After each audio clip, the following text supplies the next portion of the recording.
For many years, I was part of the school organization that trusted me with finances and with a lot of responsibility to fundraise for our children. I took it upon myself in a very dark place in my life where I felt I needed more and more, and I took money from this fundraising arm of the school. I didn't realize how deep I had gotten myself. I had nothing to show for it. I could tell you I probably used a lot of it to go out many a nights, drinking, partying. It was such a blur. It was such a dark point in my life. The sin just kept growing and growing and growing and growing. And every time I thought, I'll fix this, it got worse and it got worse. So in total, I took $46,000. Are we living a life that shows the transforming power of Christ in us, the hope of glory? After many sleepless nights and anxiety and trying to figure out how to fix my problem on my own, I realized that this was something so far beyond me. I physically fell to my knees in a heap, crying, begging for help, for a way out. In the moment that I did cry out and the Lord said to get up and He'd walk with me, it was almost as if He was guiding every step I had to take. And the first one was to confess. So the night I confessed to my husband, we put the girls to bed, we went downstairs, and I turned to him, and I told him. And I braced myself for what was to come. And that was the first time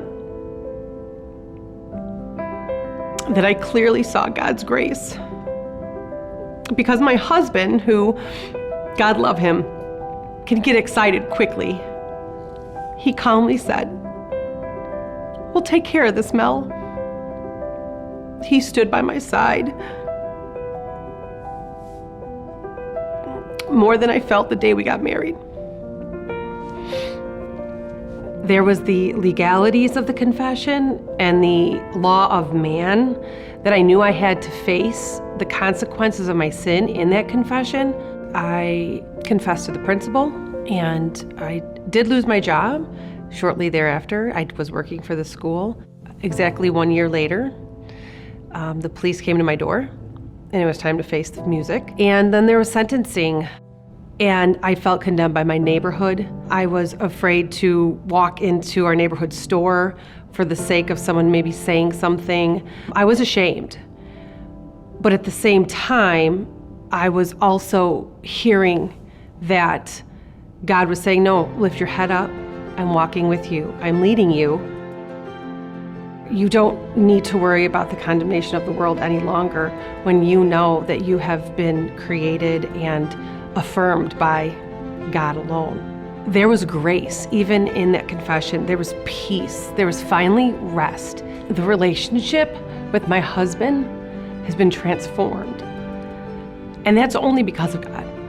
My spiritual walk, my connection with my church, to not just serve, but to be welcomed for the sinner I was and still am, that's all God.